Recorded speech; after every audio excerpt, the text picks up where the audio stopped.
दादा भगवानांच्या विषयी काहीतरी ऐकलं असेलच. आज प्रत्यक्ष भेटलो आहे, तर ह्या आध्यात्मिक सत्संगाच्या गोष्टी अवश्य विचाराव्यात. धर्मासंबंधी, अध्यात्मसंबंधी किंवा व्यवहारासंबंधी प्रत्येक प्रकारच्या गोष्टी इथे विचारू शकता. दादा भगवान म्हणजे कोणी व्यक्ती नाही आहे. ते स्वतः म्हणायचे की हे शरीर तर पंचमहाभूतांचं बनलेलं आहे, विनाशी आहे. आतमध्ये जो आत्मा आहे, जो निरावरण आत्मा, प्रकट आत्मा, ते दादा भगवान आहेत. आणि ते भगवान माझ्याच अंतरंगात प्रकट झालेत. म्हणजे कित्येक अवतारांपासून आणि उभं आयुष्य ह्याचाच शोध होता. भगवंत कुठे आहेत, आत्मा काय आहे, परमात्मा काय आहे, कर्मांचं बंधन कसं होतं, कर्मातून मुक्ती कशी व्हावी, तमाम दुःखांपासून मुक्ती कशी मिळवावी, मोक्ष काय आहे, असे खूप सारे आध्यात्मिक प्रश्न लहानपणापासूनच त्यांना आयुष्यभर पडले होते आणि त्याच्याच शोधात होते. आणि जेव्हा 1958मध्ये ज्ञान प्रकट झालं, तेव्हा अनुभवास आलं अंतरंगातील आत्मा तोच तर भगवंत आहे, तोच परमात्मा आहे, तेच माझं स्वरूप आहे. वरती कोणीच राहत नाही भगवंत. प्रत्येक जीवमात्राच्या अंतरंगातील आत्मा तोच भगवंत आहे, तोच परमात्मा. आणि सारी आवरणं तुटली, सगळ्या प्रकारची आवरणं तुटली आणि वास्तव काय अनुभवास आलं. भगवंत काय आहेत, भगवंत कुठे आहेत, दुनिया कोणी बनवली, दुनियेला कोण चालवतं, कर्मातून बंधन आणि कर्मातून मुक्ती कशी मिळवू शकतो. आणि हा काही नवा धर्म, नवा संप्रदाय काहीच नाही आहे. पण मूळ पुरुषांनी, जे कृष्ण भगवंत आहेत, महावीर भगवान आहेत, रामचंद्रजी भगवान आहेत, त्यांनी जेव्हा गोष्टी सांगितल्या त्याच आत्मज्ञान प्राप्तीच्या, तत्त्वज्ञान प्राप्तीच्या या गोष्टी आहेत. ह्या तत्त्वज्ञान प्राप्तीच्या गोष्टी आहेत. कृष्ण भगवंतांनी अर्जुनाला आत्म्याचंच ज्ञान दिलं. त्यांना काही असं नाही सांगितलं तुमचा वैष्णव धर्म चांगला आहे, दुसरे वाईट धर्म आहेत. काही तत्त्वज्ञानाच्या गोष्टी सांगितल्या की तू स्वतःच आत्मा आहेस, आत्मवत सर्व भूतेषु अशी दृष्टी प्राप्त कर. मलाही कृष्ण स्वरूपात जे ओळखतोस, माझं स्वरूप ते नाही, मला तत्त्वस्वरूपात ओळख. महावीर भगवंतांनी हीच गोष्ट सांगितली. सम्यक दर्शन म्हणजे आत्मदर्शन, आत्मतत्वाची दृष्टी प्राप्त करा. जोवर दृष्टी आहे तोवर विनाशी दृष्टी आहे, मिथ्या दृष्टी आहे. अविनाशी आत्मा मीच आहे, ती तत्वदृष्टी प्राप्त कर. आणि एकदा का तत्वदृष्टी प्राप्त झाली की नंतर हळूहळू त्याचं फळ केवळ ज्ञान होईल, निर्वाण होऊन मोक्षगती मिळेल.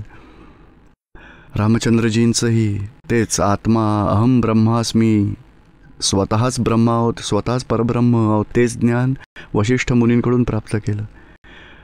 म्हणजे मूळ पुरुषांचे विचार हेच असतात. जीव म्हणजे अज्ञान दशा, त्यालाच जीव म्हटलं जातं.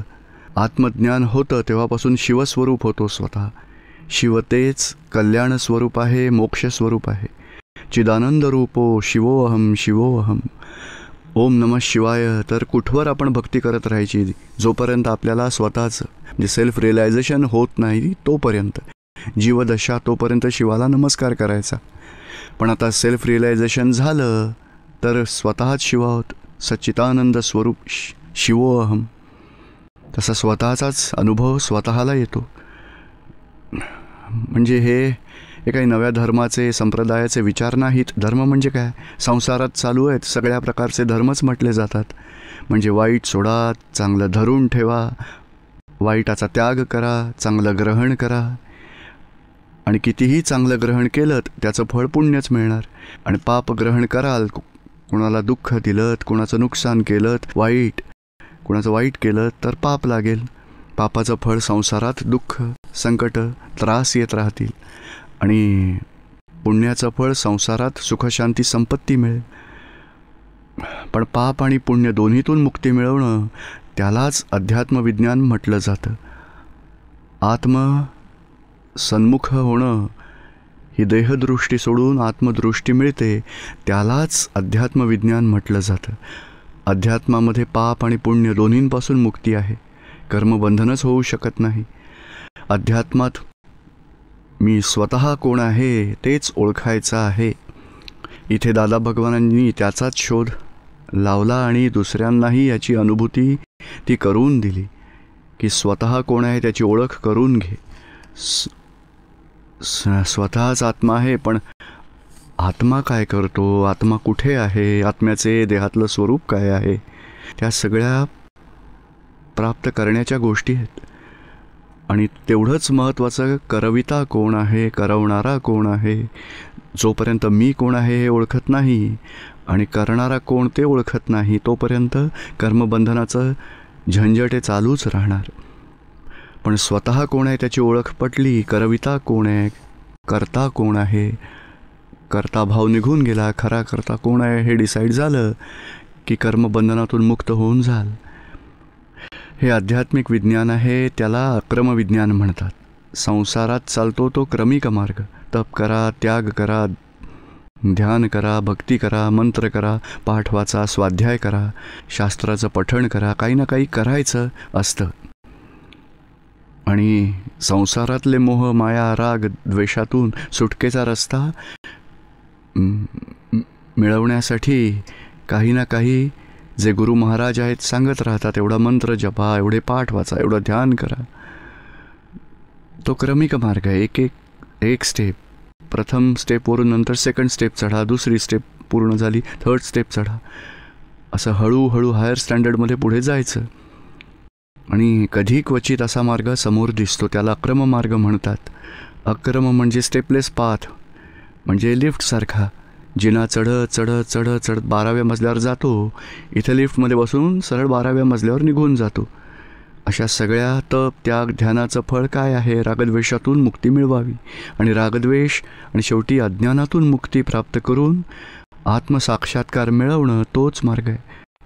पण हा अक्रम मार्ग म्हणजे सर्वप्रथम अज्ञानतेतून मुक्ती मिळवून देतो. तो स्वतःला ज्ञान होतं. नंतर हळूहळू संसारातली जी कर्मबंधनं घेऊन आलो आहे त्यांना समता भावनेने कसं पूर्ण करावं, ज्यामुळे कायमची मुक्ती आपल्याला प्राप्त होईल. म्हणजे एका संसारात राहताना पत्नी आहे, पती आहे, आईवडील आहेत, मुलं आहेत, नोकरीधंदा सगळं व्यवहारातलं असतानाही आत्मसाक्षात्काराची प्राप्ती करून हळूहळू सर्व हिशोब पूर्ण करून जन्ममरणाच्या फेऱ्यातून मुक्ती मिळवायची, असा आध्यात्मिक मार्ग आहे. दादा भगवानांनी तर खूप साऱ्या गोष्टी सांगितल्या आहेत, पण शेवटी असं आहे की जे जैन धर्माने हे सांगितलं आहे, रागद्वेष अज्ञानातून मुक्त व्हा. वेदांनी धर्मानेही हेच म्हटलं आहे, मलविक्षेप आणि अज्ञानातून मुक्ती मिळवा. अज्ञान हे सगळ्यात मोठं आवरण आहे. आणि कोणत्या गोष्टीचं अज्ञान? स्वतःच्या स्वरूपाचं अज्ञान. मी स्वतः कोण आहे ते अज्ञान, ते निघून जाईल आणि जागृती प्राप्त होईल. मी स्वतःच आत्मा आहे, शुद्धात्मा आहे. नंतर करविणारा कोण तेही ज्ञान प्राप्त झालं तर संसारात राहूनही दुःखांपासून मुक्ती, चिंतेतून मुक्ती, अंतरंगातून आनंदाला सुरुवात होईल. आपल्याला तेच प्राप्त करायचं आहे. जोपर्यंत ज्ञान मिळत नाही तोपर्यंत संसारात दुःखांपासून मुक्ती मिळवण्यासाठी काही ना काही उपाय करतच राहतो. मंत्र म्हणतो, जप करतो, ध्यान करतो, बस 10 मिनिटं ध्यान लागतं, ते नंतर तुटतं. 1 तास मला ध्यान लावायचं आहे, काही ना काही प्रयत्न करत राहतो. खरा प्रयत्न दुःखांपासून मुक्तीचा तो वेगळाच आहे, जो दादा भगवानांनी सांगितलं की बाबा आत्मज्ञान पुढची गोष्ट आहे, पण दुःखांपासून मुक्ती प्राप्त करायची. तर तसा निश्चय करायचा आहे. दुःख दुसऱ्यांना द्याल तर दुःखाची रिॲक्शन स्वतःला येणारच. दुसऱ्यांना सुख दिलं तर रिॲक्शनमध्ये सुख येणार. आपल्याला दुःख पसंत नसेल तर दुःख देण्याचं बंद करा. दुःख तर आपण देतच राहतो, क्रोधाने किंवा द्वेषाने किंवा अभावाने किंवा तिरस्काराने, लक्ष्मीच्या लालसेने, विषयविकाराने किंवा एखाद्याची निंदा करून, टोमणे, ते टॉन्ट मारत राहतो ना. कोणत्या ना कोणत्या प्रकारे आपण कडू वाणीनं कोणाला तरी दुःख देतोच आणि दुःखाच्या रिॲक्शनमुळे स्वतःला भोगावं लागतं. त्याच्या रिॲक्शनमध्ये दुःख भोगावंच लागतं. या संसारात आपल्याला कोणतीही दुःख भोगावी लागतात. आपण दुःख दिलेली असतात. कोणाचा अपमान केला, कोणाचं नुकसान केलं की मग आपला शेवटी अपमान होणारच, आपलंही नुकसान होणारच. म्हणजे दुःखाची रिॲक्शन दुःख मिळणार, दुःख देण्याचं तेव्हा बंद करा. म्हणून दादाजींच्या आत्म्याच्या गोष्टी तर पुढची गोष्ट, पण ॲटलिस्ट संसारात सुखी व्हायचं असेल तर एक निश्चय करा, आपल्या मनाने, वाणीने, वर्तनाने कोणालाही दुःख द्यायचं नाही आहे. आणि भाव धरून ठेवा, क्रिया होईल. झालंच, जर कोणाला जागृती ठेवायची, कोणाला दुःख पोचवायचं नाही आहे वाणीने, वर्तनाने किंवा विचाराने, आणि दिलं गेलं, कोणाप्रती भाव बिघडले, अभाव झाला, वाणीने दुःख दिलं गेलं, वर्तनाने दुःख दिलं गेलं, तर मनापासून पश्चाताप करा. हे भगवान, माझ्याकडून अशी चूक झाली आहे, मला क्षमा करा, अशी चूक न होण्याची शक्ती द्या. तर दुःख कमी होतील, याचा आपल्याला अनुभव येईल की दुःखांपासून मुक्ती मिळते. दुःख देणं जेवढं बंद होत जाईल, इकडे दुःख येणंही बंद होईल. दुःख येण्याचं बंद झालं तर सुख तर आहेच आहे, आपल्यातच आहे. सुख सुरू होईल, दुःखांपासून मुक्ती. तेच साऱ्या जीवनात मनुष्य मात्र आणि जीवमात्रांना दुःख आवडतच नाही. दुःखांपासून कशी मुक्ती मिळेल तेच हवं आहे सगळ्या जीवमात्रांना. बंधन तर कोणालाच पसंत नाही आहे, दुःख कोणाला पसंत नाही आहे. पण कसं दुःख देणं बंद होईल ते समजत मात्र नाही, कारण स्वतःच्या अज्ञानदशेत आहेत, अहंकार ममतेने बांधलेले आहेत, क्रोध, मान, माया, लोभ, राग, द्वेषाच्या बंधनात आले आहेत. म्हणजे स्वतःच दुःखी आहेत. म्हणजे पेटलेला कोळसा सगळं काही जाळतो. स्वतःच दुःखी आहे, दुसऱ्यांना दुःख न देता राहूच शकत नाही. ह्या दुःखांपासून मुक्ती मिळवायची असेल तर मग समज, ॲटलिस्ट भाव सुधारले पाहिजेत. वाणी, विचार, वर्तन तर नाही सुधारणार, पण भावना सुधारायला हव्यात. आणि आत्मज्ञान मिळालं तर मग जागृती राहील की या मन, वचन, कायेच्या क्रियांपेक्षा स्वतः वेगळा आहे. स्वतःची जागृती सुरू होईल. नंतर आत्मदृष्टी ती मिळाल्यामुळे दुःखांपासून मुक्ती, अज्ञानातून मुक्ती प्रथम होईल. हळूहळू क्रोध, मान, माया, लोभ, राग, द्वेषांपासून मुक्ती मिळेल. दुःखांपासून मुक्ती सुरू होतेच. हळूहळू तमाम दुःखांपासून मुक्ती झाली तर सुखाचा सद्भाव, निरंतर सुख आणि शाश्वत सुखाची प्राप्ती तोच मोक्ष. दुःखांपासून मुक्ती आणि शाश्वत सुखाची प्राप्ती तोच मोक्ष. मोक्षमार्गावर मृत्यू येईल, वरती दुसऱ्या ठिकाणी जायचं आहे, त्या पुढच्या गोष्टी आहेत. आधी इथेच अनुभवास यायला हवं तमाम दुःखांपासून मुक्ती.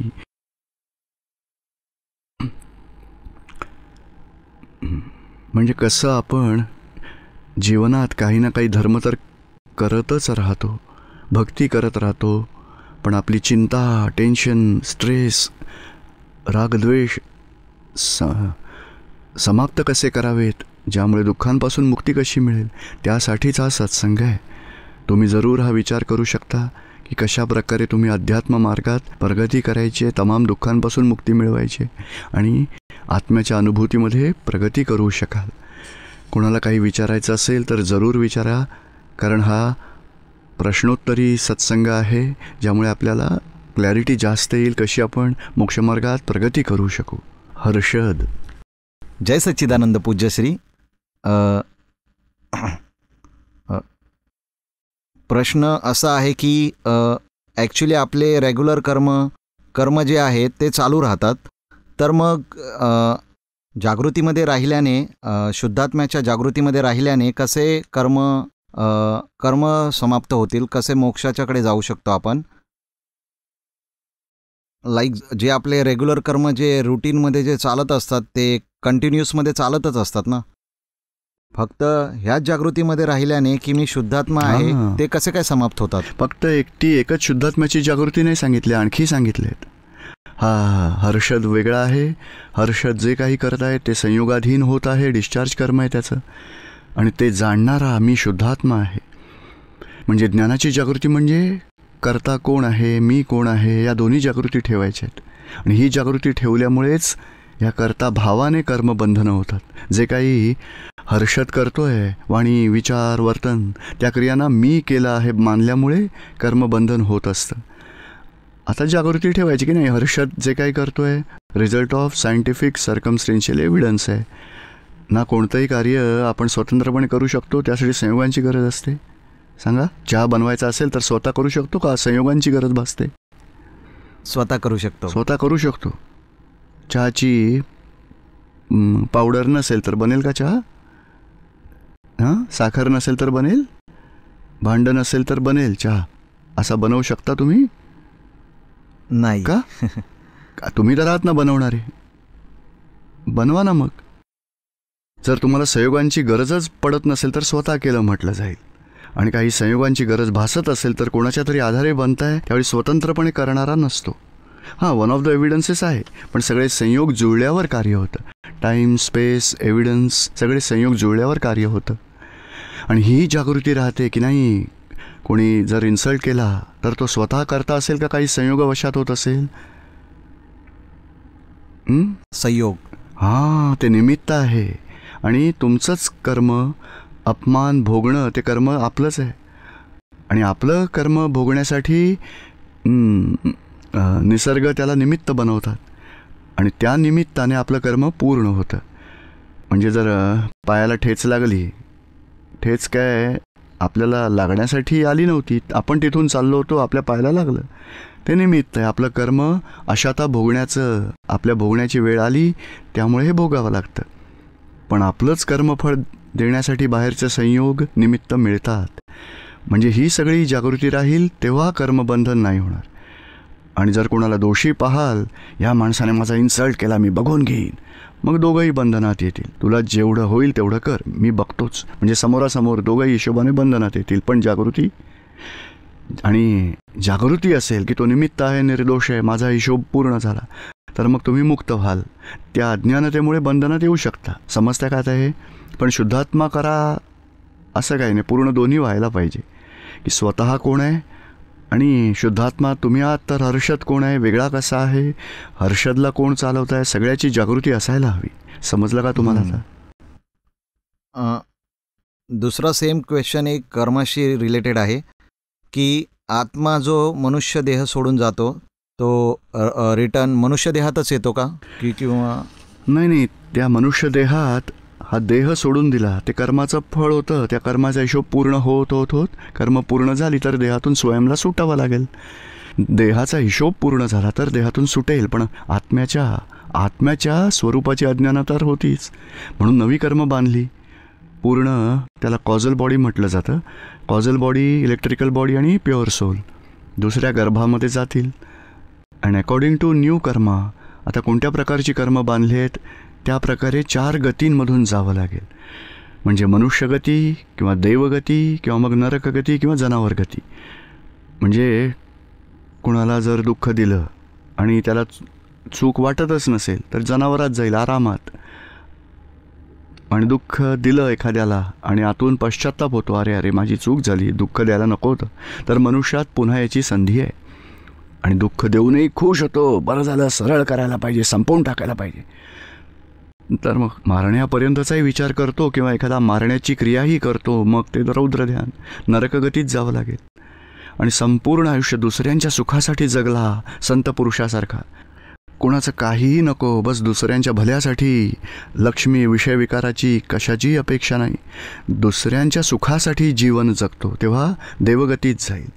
आणि आत्मज्ञान झालं आणि नवी कर्म बांधली नाहीत तर मोक्षगतीसाठीही 1-2 अवतारात निघून जाईल इथून. समजतंय का आता तुम्हाला? जय सच्चिदानंद. ठीक आहे, जय सच्चिदानंद. मी ना दादाश्री म्हणतात, वाणीनी बोलताना एकच शब्द बोलतात, यातून किती शब्द निर्माण होतात, यालाच भगवानांचं अध्यवसन म्हटलंय.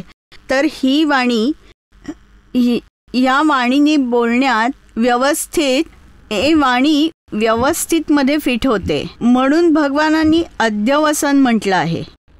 अशा वाणीने समोरच्याला दुःख देतो आणि स्वतःलाही दुःख होतं आणि त्याचा परिणाम सुद्धा आपल्याला भोगावा लागतो.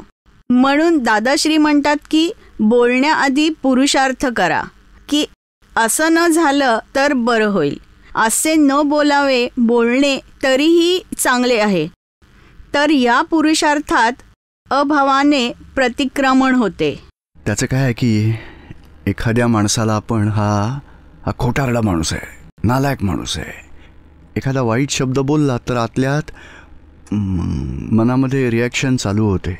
वाणीतून एक शब्द बाहेर पडला पण मनात पुन्हा पुन्हा रिॲक्शनमुळे भाव बिघडतात. जसं आपल्या सतारीतली एकच तार जरी छेडली तर मग व्हायब्रेशन सुरू होतात. तर तसंच इथे मनात एकदा शब्द वाईट बाहेर पडला की मनात कित्येक वेळा त्याच्या रिॲक्शन्समध्ये त्या माणसाबद्दल वाईट भाव तयार होतातच. म्हणजे रिॲक्शनसारखं आहे. त्याला अध्यवसन म्हटलं गेलं आहे. म्हणजे त्याला खरं तर त्याला लेपायमान म्हणतात. म्हणजे आत्म्याला लेपायमान लेपित करेल, आत्म्याला लेपायमान लेपित करेल. कारण वाईट भाव चालू झालेत. कारण आपण एकदाच वाईट शब्द बोललो पण पुन्हा पुन्हा वाईट भाव उत्पन्न होतात. अध्यवसन तर आपोआप डिस्चार्ज होऊन जातात विचार, ते अध्यवसन आहे. आणि हे लेपायमान भाव, आणि लेपायमान भाव त्याला डिझॉल्व करायचं आहे की नाही. आफ्टर ऑल तो चांगला माणूस आहे, खूप उपकार आहेत त्या माणसाचे, खूप उपकार आहेत, after all a good person. असं पुन्हा पुन्हा आपण पॉझिटिव्ह शब्द जर बोललो तर हळूहळू मन शांत होईल आणि पॉझिटिव्ह बोलायलासुद्धा लागू. म्हणून असं बोलायलाच नको तेच चांगलं आहे, तोही भाव आहे. पण आतून चेंज करा काहीतरी. ते जे वाईट शब्द बाहेर पडले त्याप्रती प्रतिभाव म्हणून चांगले शब्द बोलायला सुरुवात करा. आणि मग मात्र त्या मनात वाईट जे विचार येत होते, नेगेटिव्ह येत होतं मनात, ते बंद होईल. मग प्रतिक्रमण करताना हे शब्द बोलायला पाहावेत.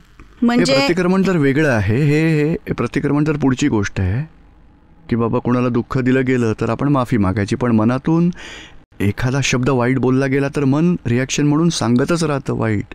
ते प्रतिक्रमणाने बंद नाही होणार. त्यासाठी विरोधी शब्द बोलावे लागतील. नाही, हा उपकारी माणूस आहे, खूपच उपकारी आहे, त्या माणसाचे खूप उपकार आहेत, खूपच उपकार आहेत. कारण तसा खोटारडा माणूस आहे, नालायक माणूस आहे. वाईट शब्द बोलाल तर त्याच्यासमोर चांगले शब्द बोलावे लागतील. नाहीतर मग मनाची स्पंदनं बंद नाही होणार. प्रतिक्रमणाने फायदा होईल पण ह्याचीही गरज आहे. कोणाबद्दल निगेटिव्ह भाव असेल तर पॉझिटिव्ह भाव बोला, तरच लवकर न्यूट्रल व्हाल. म्हणजे हे निगेटिव्ह भाव ते बुद्धीला सांगतात की मन यात दखल देत आहे. स्वतःचा अहंकार आहे. अहंकारच एकदा वाणीला, ते अहंकाराचं हत्यार आहे. वाणी द्वारा अहंकार आपला भाव प्रदर्शित करतो. तो माणसांबद्दलची निगेटिव्ह ओपिनियन्स देत राहतो. म्हणजे खोटारडा माणूस आहे, असाच आहे, तसाच आहे सांगतो अहंकार, आणि नंतर मन ते धरून बसतं. मग आपण जेव्हा प्रतिक्रमण करू एखाद्याचं तेव्हा असे पॉझिटिव्ह भाव किती वेळा असे आपण हे वाक्य बोलायला हवं. असे हे निगेटिव्ह वाटतं त्या सगळ्यांचं पॉझिटिव्ह करा. एक निगेटिव्ह असतं की या माणसासोबत व्यवहार नाही करायचा कारण या माणसाने विश्वासघात केलाय, असा आहे तसा आहे. पण जर नसेल करायचा तर करू नका, पण त्याला दोषी पाहू नका, अभिप्राय देऊ नका. आणि एखाद्यासोबत एखाद्याबरोबर त्याच्याविषयी बोलणं म्हणजे त्या माणसावर अविश्वास दाखवणं आहे. एवढं नुकसान केलं असं आमचं. आपण निगेटिव्हिटी वाढवली नाही पाहिजे. ते आपण बोलणं थांबवतच नाही, तसं आपण बोलत राहतो. तसं नसतं.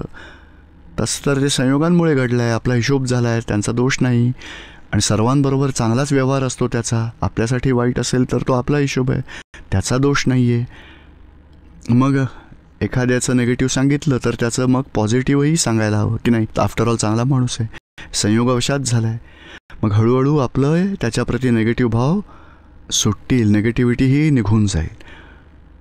प्रतिक्रमणही करायला हवं कारण त्या आत्म्याला स्मरावं की आपल्याबद्दल असे असे वाईट भाव झाले, माफी मागतोय, मला क्षमा करा, अशी चूक न करण्याची शक्ती द्या.